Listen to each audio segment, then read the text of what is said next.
Hey y'all, this stuff might be good and okay and acceptable in a casserole or something, but if you want a good, warming, comforting bowl of cream of mushroom soup, let Miss Katie help you with that. And ditch this stuff.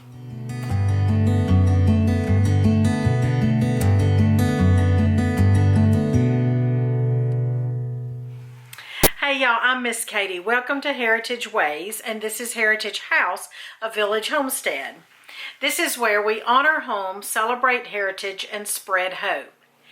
Vicki from the farm on Route 66 has assembled a collaboration that is just so welcoming right now, this time of year. Soups to warm the soul. And I think there are 10 wonderful channels participating, and all of those channel links will be downstairs. I said downstairs. Down below in the description box. So check all of those channels out. Go over and show them some love for all the hard work they do producing videos. Hit subscribe and ring the notification bell. Well, I had mentioned at the beginning this stuff. Now, I have cream of soups down in the pantry, especially I have them now because I am prepping, if you will, if for no other reason than if the electricity goes out like it has lately, or there's snow, or there's whatever reason that I don't want to get out or can't get out. So it is good to have those. They're not the healthiest thing in the world. But what I'm making today, y'all, I mean, I wouldn't dream of opening a can of cream of mushroom soup and eating it. You know, I wouldn't heat it up and eat it as a bowl of soup. That just does not, no. But my Aunt Coco, who's passed away, this is her old Hoosier cabinet. And she gave me this recipe for cream of mushroom soup, and it is so good, y'all. Let me tell you, it's not difficult, and it's found in my cookbook from Katie's Kitchen Volume 1. But you don't have to own the cookbook because I'm going to tell you the recipe today. It's on page 41, and it's the cream of mushroom soup, and of course it has a note. My cookbook has notes and tips and menus and all kinds of things in it. But yeah, she shared that with me. This is my adaptation of a classic that she shared with me, and this recipe does serve 4, so you can double it. I will say my littles cannot handle mushrooms. They don't eat mushrooms, but Mr. Patient and I love this soup. Now, don't kick it to the curb until you try it. If you absolutely can't handle mushrooms, I understand that. But if you think mushroom soup, but please, oh, you need to try it. Let's get started. I'll show you how to make it. But I want to just say again, thanks to Vicki, and there's a playlist down below. You can click and see all the videos that are going to be put out this calendar week. Soups to warm the soul. So I hope that you are warm tonight. I know there's a lot going on in the world and in your life probably. Or maybe there's not a lot going on, which might be the problem. But I hope that you enjoy this video and just enjoy the assembling and the making of this soup from Heritage House. From my kitchen to yours.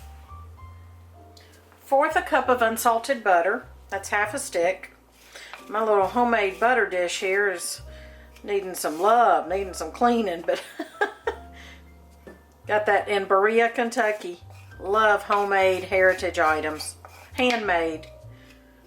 So there is 1/4 cup. We're gonna just start by melting that.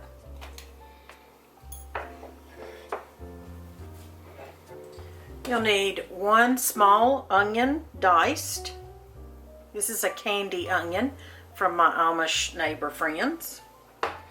You'll need 1/2 pound of cleaned and sliced mushrooms, just the white button mushrooms, any kind of mushrooms, but these are just the basic white button mushrooms. These are organic. I do not buy the pre-sliced mushrooms. I just can't deal with the fact that they don't look like they've been cleaned.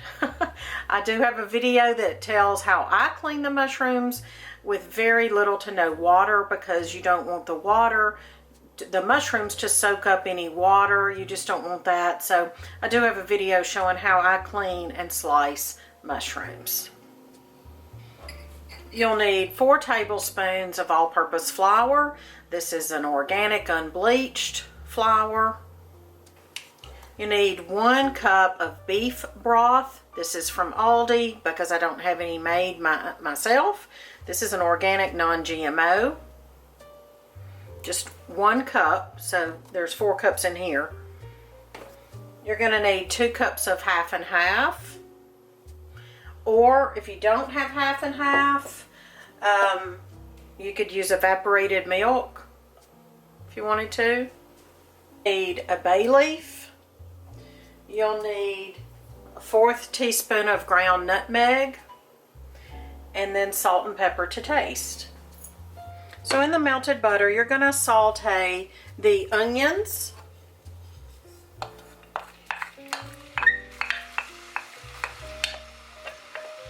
until they're just golden brown.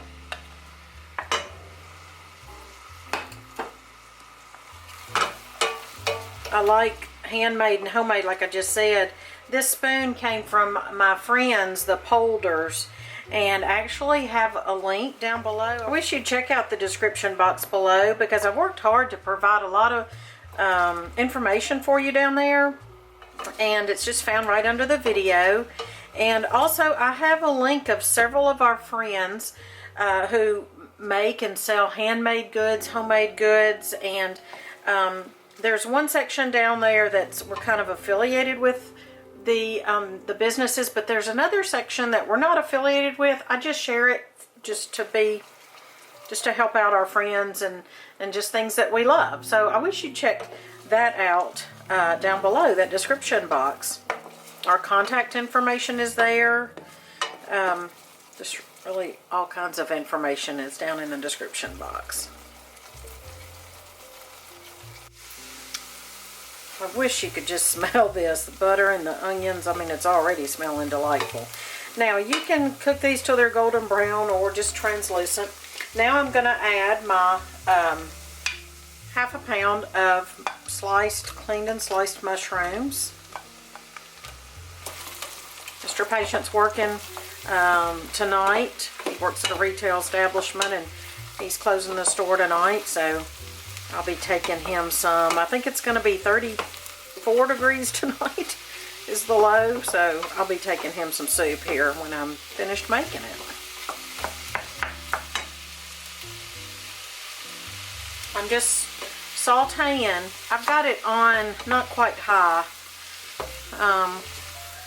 Between low and high, I've got it on about the notch before high, but I'm standing here stirring it just to get these wilted and a little bit sauteed. I'm just going to tell y'all right now, this smells so good. We're going to sprinkle the 4 tablespoons of flour, and then in this same little cup that I'm holding, it's about the same little bowl. It's about a cup. I'm going to fill it. Kind of stir this around with a whisk for just a second. And then I'm going to, okay, kind of act fast. And then I'm going to put a cup of broth in here because that's a cup, give or take. This is also a handmade piece of pottery from a local potter where we live. I just love supporting local.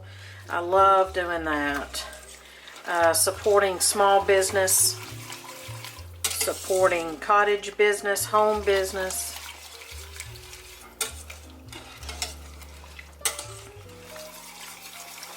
All right, I'm just whisking. See, there's not one lump in sight. The key is to act fast. And I've still got it on the notch right, 2 notches below high. Between medium and high, that's where I have it. Okay, now that'll thicken. Okay, see, it's thickened. Now, my cookbook is going to tell you to warm your half and half. A little secret, I don't do that. All right, now do not bring it to a boil. You're just gonna whisk it.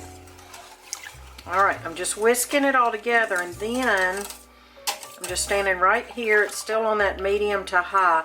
And I'm going to go ahead and add my bay leaf. my 1/4 teaspoon of ground nutmeg. Now don't get confused, I'm just kind of, I'm eyeballing on my little tablespoon. I can tell you right now, this nutmeg makes a world of difference in this soup. Wow, it's just phenomenal. Some crushed black pepper. I like coarse.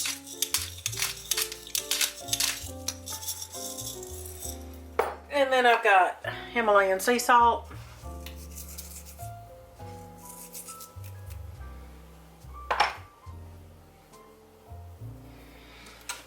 Alright, now what we're going to do is we want this to cook on low for 10 minutes. We don't want this to boil. So I'm going to turn it down in between, I'm going to turn it in between low and medium. Okay, I'm going to make a comment here. This stove is electric. I'm not really used to cooking with electric, and we're scheduled to get a free one from a friend. Thank you, buddy. Is going to give us a gas stove. In the meantime, I'm having to remind myself how to cook over electric. So I am going to turn it up. If I had a gas stove, it would be on low right now, and it'd probably be simmering already. Y'all tell me in the comments, do you like to cook with gas or electric? I just do not like to cook with electric. But I'm going to turn it up a little, but I'm still going to watch it. I'm looking for just very, very tiny bubbles, just a very, very low simmer. I do not want a big simmer or a boil. Basically, I just want to get it all good and hot. And this little step right here would be sped up if you do follow the recipe in my cookbook and heat the milk. I just don't want to have to dirty up another pot, to be honest. And I don't have a microwave, so. While that's cooking or warming up, I wanted to show you that this is beside the point of the cream of mushroom soup, but the other day I made a roast turkey, and I made a video about how to roast a turkey. But then I cooked the carcass, made bone broth out of the carcass, and then I made soup, and I just had to tell y'all this. We had some soup. It's just basic. Here's what the leftover looks like. This is what I want to show you. Look how gelatinous that is. Oh my word. This broth was so good. That's made from that roast turkey that I'm going to show you next week or a few days from now. But this is so simple. It was a good, wonderful broth.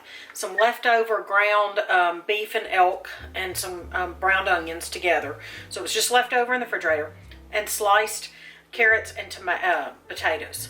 And it was so good. And I put the leftovers in this jar, but look how gelatinous. Oh my, this is so delicious. So this is what the kids are gonna have for supper while Mr. Patient and I are having this yummy cream of mushroom soup. So everybody's supper is gonna be yummy at Heritage House tonight. But I just had to share that with y'all. Good stuff. Alright, so as an FYI, so I put my spoon in here, and I can kind of tell that the milk wants to try to, you know, stick to the bottom, and we definitely don't want scorched milk. So, just stirring it up. Nothing's burned yet, so this is good. I caught it. Just stirring it up, and I'm letting this cook like this for about 10 minutes. That's all it takes. Now, if you wanted to cook it longer or keep it warm, just turn it on low. And my recipe notes that this is good reheated. Just don't get it real hot at once. Don't boil it. Slowly heat it. Alright, it's finished. It's been a little longer than 10 minutes, but it is good and hot. Let's taste it.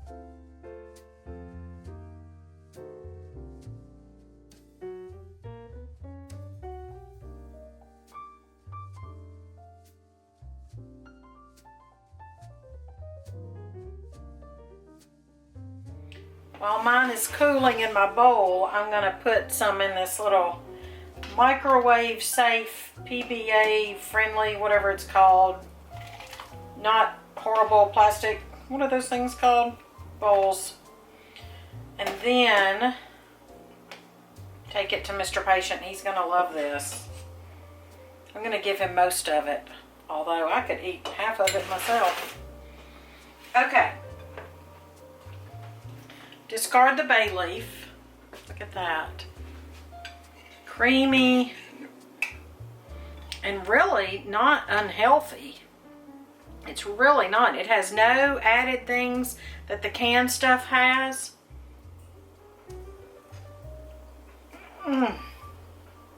Oh, yes. Okay.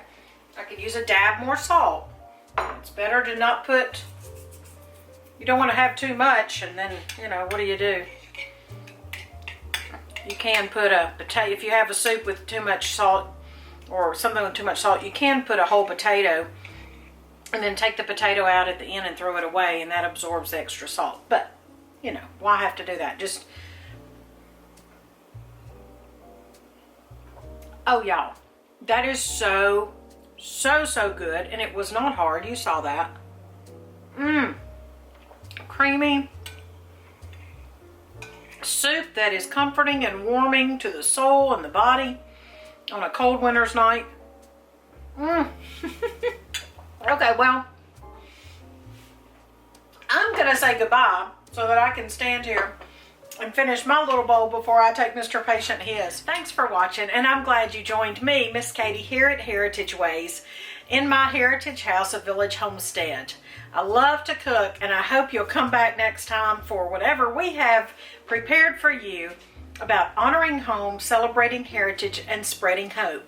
Don't forget to check out the playlist and all the other wonderful things that I have left for you down in the description box. Talk to y'all later.